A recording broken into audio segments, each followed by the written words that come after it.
वसुदेव नमोस्तुते ओम नमः इति पार्वतीवाच केनोपायेन लघुना विष्णुर्नाम सहस्रकं पठिते पठिते नित्यं श्रोतमिच्छाम्यहं प्रभो ईश्वरोवाच श्रीराम राम रामेति रमे रामे मनोरमे सहस्रनाम तत्तुल्यं राम नाम वरानने श्रीराम राम रामेति रमे रामे मनोरमे सहस्रनाम तत्तुल्यं राम नाम वरानने श्रीराम राम रामेति रमे रामे मनोरमे सहस्रनाम तत्तुल्यं राम नाम वरानने श्रीराम नाम ओम नमः शिवा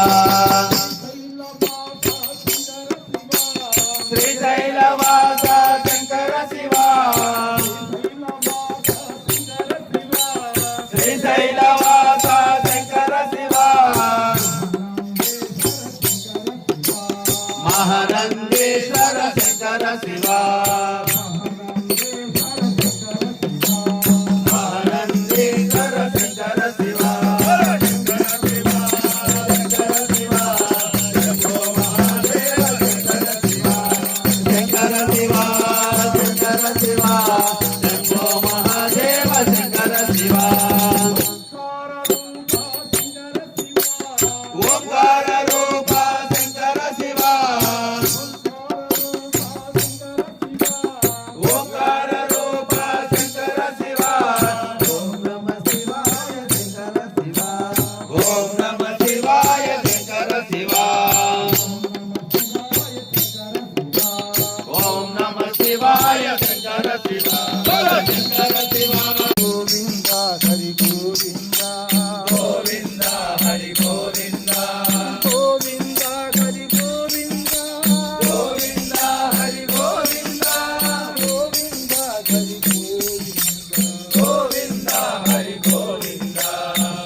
భగవన్ బంధులారా, ఇంతవరకు పరిణామ సంకీర్తన చేసుకున్నాము. ఇంతటి భాగ్యాన్ని కలిగేసిన సర్వేశ్వరునికి మరొకసారి మనందరి తరఫున వేరు వేరు రుణాలు జరుపుకుంటూ, ముఖ్యంగా ఇలాంటి దినాలు కరువైపోయిన రోజులు ఒక జన్మదిన వేడుక ఈ విధంగా జరుపుకోవాలా అనేటువంటి ఆలోచన రావడము చాలా సంతోషదాయకమైన విషయం. ఒక జన్మదినాన్ని ఈ విధంగా జరుపుకోవాలా, భగవంతుని యొక్క భక్తుల సమక్షంలో భగవన్నామస్మరణ చేసుకుంటూ వాళ్ళ మధ్యలో మనముని యొక్క జన్మదినం జరుపుకోవాలని చెప్పి వచ్చిన ఆలోచన మరి చక్కని ఆలోచన. ఇది అందరిలో చూస్తుంటాము, జన్మదినం జరుపుకుంటుంటారు. పబ్బులకు పోవడము, లేకుంటే రోడ్డు మధ్యలో విభజన ఫ్యాషన్ అయిపోయింది. రోడ్డు మధ్యలో అన్ని ఆపేసి మధ్యలో కేక్ కట్ చేసి అక్కడ కేకలు పెట్టడము అది జరుగుతుంది. కానీ మరి శివుగురు వాస్తవులు రామకృష్ణ గారు ఆ విధంగా కాదు, భక్తులందరూ పిలిపించి వాళ్ళ సమక్షంలో భగవన్నామస్మరణ చేసుకుంటూ వారి మధ్యలో మనం యొక్క జన్మదినం జరుపుకోవడం ఆలోచన. కూలేష్ గారి యొక్క జన్మదినం జరుపుకోవడం ఆలోచన చక్కని ఆలోచన. అందులోనూ ఈరోజు బృహత్తమైన రోజు రథసప్తమి, సూర్య భగవాన్ యొక్క మరి జన్మదినం. ఈరోజు బాధలు మర్చిపోవాలన్నా సూర్యుని కార్యక్రమం ఉంటే మాత్రమే జరుగుతుంది పని. మరి అటువంటి రోజు ఈరోజు మరి భగవన్నామస్మరణతో పాటుగా మరి భజన కార్యక్రమం పెట్టుకునేసి ఆనందంగా మనము యొక్క జన్మదిన వేడుక జరపాలని అనుకుంటున్నాడు. కాబట్టి ఆ పిల్లవానికి నిన్ను నూరేళ్ళు మంచి ఆరోగ్యము, మంచి ఐశ్వర్యం.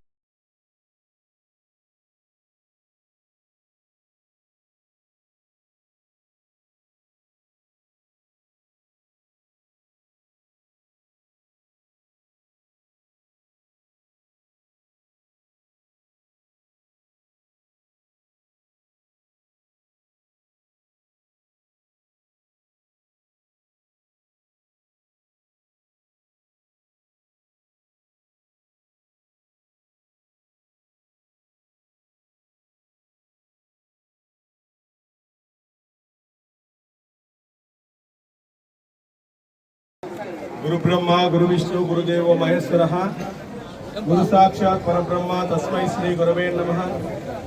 वेंकटाद्रि समस्तानं ब्रह्मांडे नास्ति किंचनः वेंकटेश समो देवो न भूतो न भविष्यति। आपदामदास्तारं दातारं सर्वसंपदं लोकाभिरामं श्रीरामं भूयो भूयो नमाम्यहं।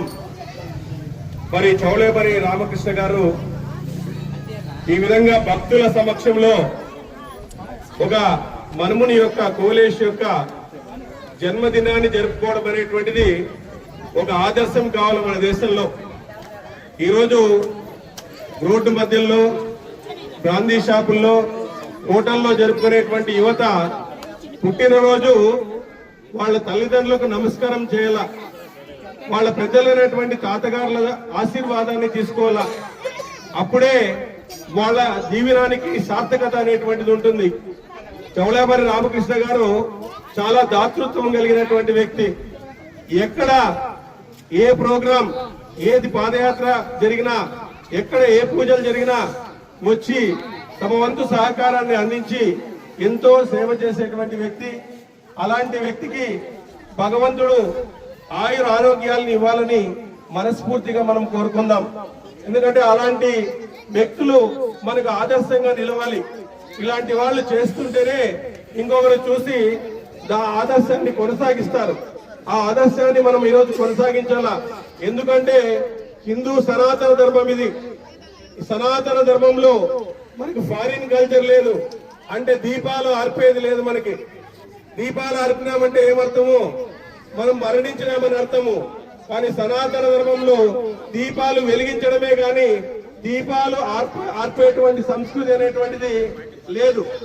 కాబట్టి ఇలాంటి అద్భుతమైనటువంటి రోజును మమ్మల్ని అందరినీ పిలిచి ఇక్కడ సత్కరించి ఇలాగా స్వామివారి యొక్క అనేకమైనటువంటి దివ్యమైనటువంటి ఒక మన పాటలను ఇక్కడ పాడించడము, ఈ వాతావరణం అంతా కూడా ఒక ఆధ్యాత్మిక సభగా ఈ రోజు చేయడం అనేటువంటిది ఆయనకే చెల్లి ఉంది.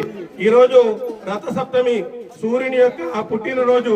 అంటే ఈ రోజు నుంచి వేసవి కాలం ప్రారంభమవుతుంది. ఎందుకంటే సూర్యుడు 7 రథాల ద్వారా ఉత్తర దిక్కులోకి వస్తాడు. దక్షిణ దిక్కు నుంచి, అంటే దక్షిణాయనం నుంచి ఉత్తరాయణంలోకి వస్తాడు. ఈ సూర్యుడు ఎవరు అంటే, సూర్యుడు ఎందుకు ప్రతీక అంటే కృతజ్ఞత చెప్పాలి మనం. కృతజ్ఞత అంటే ఏమిటి? చేసిన మేలు మరవకుండా ఉండడం. ఎవరైనా మేలు చేశారనుకోండి, వాళ్లకు ప్రత్యుపకారం చేయాల. లేదా మనకు చేత కాలేదనుకోండి, వాళ్లకు నమస్కరించాలని చెప్తుంది శాస్త్రం. ఎవరైనా మనకు సహాయం చేసినారనుకోండి, వాళ్ళు ఆపదలో ఉన్నప్పుడు మనం సహాయం చేయాల. అది నంబర్ 1. 2, మనకు చేత కావడానికి అవకాశం లేకుండా పోతే వాళ్ళని చూసి నమస్కరించాలా. ఇది సనాతన ధర్మం చెబుతుంది అనమాట. కాబట్టి సూర్యుడు మనకు చూడండి వేడినిస్తున్నాడు, వెలుగునిస్తున్నాడు. ఈ రోజు ఆహార ధాన్యాలు పండించడం సూర్యుని వల్లనే జరుగుతోంది. వెలుగంటే ఏమిటో సూర్యుని ద్వారా తెలుస్తోంది. వెలుగంటే ఏమిటో సూర్యుని ద్వారా మనకు తెలుస్తోంది. సూర్యుని ద్వారా చెట్లు చేమలన్నీ కూడా ఉన్నాయి. సూర్యుని ద్వారా అన్నము మనకు లభ్యమైతోంది. అటువంటి సూర్యునికి మనం ఏం చేయాలి అంటే, అక్కడికి పోలేం, మనము అక్కడ పూలు పెట్టలేం, అక్కడికి పోయి పూలు పెట్టలేం. కానీ భగవంతునికి ఏం చేయాలా, ఏం చేస్తే కృతజ్ఞత వస్తుంది అంటే, సూర్యోదయాన్ని ముందుగానే లేచి సూర్యునికి నమస్కారం చేయాల. సూర్యోదయానికి ముందుగా లేచి సూర్యునికి నమస్కారం చేస్తే సూర్యుడు నమస్కార ప్రియుడు. ఒక్క నమస్కారముతో ఆయన ఆనందపడతాడు, నీకు కావలసినటువంటి భోగ భాగ్యాలను ఇస్తాడు. కాబట్టి సూర్యుడు నమస్కార ప్రియుడు, విష్ణువు అలంకార ప్రియుడు, శివుడు అభిషేక ప్రియుడు. హనుమంతుడు ప్రదక్షిణ ప్రియుడు, అయ్యప్ప స్వామి శరణ ఘోష ప్రియుడు. ఒక్కొక్క వ్యక్తికి ఒక్కొక్క తత్వం ఉంటుంది. కాబట్టి ఆయనకు నమస్కారం చేస్తే ఓహో నన్ను గుర్తు పెట్టుకున్నారయ్యా వీళ్ళంతా కూడా, నేను ఇచ్చేటువంటి సంపద, నేను ఇచ్చేటువంటి ఐశ్వర్యము, నేను ఇచ్చేటువంటి అన్నము తింటున్నారు, కాబట్టి ఈ విధంగా తిని నాకు నమస్కారం చేస్తున్నారు, వీళ్ళకి మహత్తరమైనటువంటి భాగ్యాన్ని ఇస్తామని చెప్పేసి చెప్తూ ఉంటాడు. అందువల్ల సూర్యునికి మనకు నమస్కారం చేయాలా. సూర్యుని వలన ఉత్సాహం వస్తుంది మనకు. చూడండి, వేడి తగులుతూనే మనలో ఉత్సాహం వస్తుంది. ఆ ఉత్సాహంతో మనం మంచి పనులను చేయాలా. ఆ మంచి పనులను చేస్తే సూర్యుడు ఎప్పుడూ కూడా మనల్ని జీవిస్తూ ఉంటాడు అనమాట. అదే విధంగా సూర్యుని వల్ల ఓర్పు వస్తుంది. సూర్యుడు చూస్తూనే ఉన్నాడు. మనకు సీసీ కెమెరాలు 8 ఉన్నాయి. మన ఇంట్లో కాదు భగవంతుడు ఏర్పాటు చేసినటువంటివి సీసీ కెమెరాలు 8 ఉన్నాయి. ఆ సీసీ కెమెరాల్లో నువ్వు చేసేదంతా కూడా రికార్డ్ అవుతా ఉంటుంది. దాన్ని బట్టే నీ పాప కర్మలు, సుఖ దుఃఖాలు అన్ని నీ శరీరానికి వస్తాయి. సూర్యుడు, చంద్రుడు, ఈ విధంగా వీళ్ళందరూ కూడా సీసీ కెమెరాలే, వీళ్ళందరూ కూడా చూస్తూ ఉంటారు. కాబట్టి మనము మన సంస్కృతిని ముందుకు తీసుకుని పోవాలా. మా ఇక్కడ ఉండేటువంటి మహిళా తల్లులందరూ కూడా సీరియల్ ను చూడుకోకుండా పిల్లలకి మంచి పద్యాలు నేర్పించండి. సీరియల్ ఏమి చూడుకోకుండా మంచి పద్యాలు నేర్పించండి. పిల్లలకు కట్టు బొట్టు సాంప్రదాయం నేర్పించండి. మగవాళ్ళకి, ఆడవాళ్ళకి అందరికీ కూడా దైవ ప్రార్థన నేర్పించండి. ఇవన్నీ నేర్పిస్తే మన సనాతన ధర్మానికి తిరుగులేదు. ఇప్పుడు మన అమెరికాలో 30,000 మంది క్రిస్టియన్లు హిందువులుగా మారినారు. 30,000 మంది క్రిస్టియన్లు హిందువులుగా మారినారు. హిందూయిజం గొప్పది, ఎందుకంటే ఇది సనాతన ధర్మము. ఇది సైంటిఫిక్ గా, ఖగోళ శాస్త్రం పరంగా ఈ ధర్మము గొప్పది. మనది ధర్మము, వాళ్ళది మతము. కాబట్టి మన ధర్మాన్ని మనం అందరూ రక్షించుకోవాలా. పెద్దలైనటువంటి వాళ్ళందరూ కూడా పిల్లలకు మంచి సాంప్రదాయాన్ని, దైవ ప్రార్థనను నేర్పించాలని ఆశిస్తూ ఈ చౌలేమర్రి రామకృష్ణ కుటుంబానికి ఆ దేవదేవుడు ఎల్లప్పుడూ అష్టైశ్వర్యాలు ఇచ్చి మరి ఇలాగే మంచి ధార్మిక కార్యక్రమాలను చేసి ఎంతో మందికి ఆదర్శంగా నిలవాలని మరీ కోరుతున్నాము. ఓం నమో వెంకటేశాయ, ఓం నమో వెంకటేశాయ, ఓం నమో వెంకటేశాయ. రేపు మనకు ఏటిగడ్డ బృందానికి అచలేశ్వర ఆలయంలో మనకు సత్సంగం చేయాలని పెద్దలు నిర్ణయించినారు. అందరూ కూడా మనమందరూ ఏటిగడ్డ బృందం వాళ్ళందరూ కూడా, తర్వాత ఆ బృందానికి సంబంధించిన మిత్రులందరూ కూడా, మా మిత్రులందరూ కూడా వచ్చి ఆ కార్యక్రమాన్ని జయప్రదం చేయవలసిందిగా మరీ కోరుతున్నాము. రామకృష్ణ సార్ గారిని వాళ్ళు అడిగారు. ఈ కొత్తగా వెలిసింది అక్కడ అచలేశ్వర ఆలయం, చాలా పెద్ద లింగం ఉండేటువంటిది. టైం వచ్చేసి 6:30 నుంచి 8:30 వరకు, సాయంత్రం 6:30 నుంచి 8:30 వరకు అక్కడ శివతత్వాన్ని గురించి కొద్ది సత్సంగం చెప్పి అక్కడ భజన ఇవన్నీ కూడా చేస్తున్నాం. సత్సంగము అందరూ రావాల్సిందిగా కోరుతున్నాము. మరీ కోరుతున్నాం.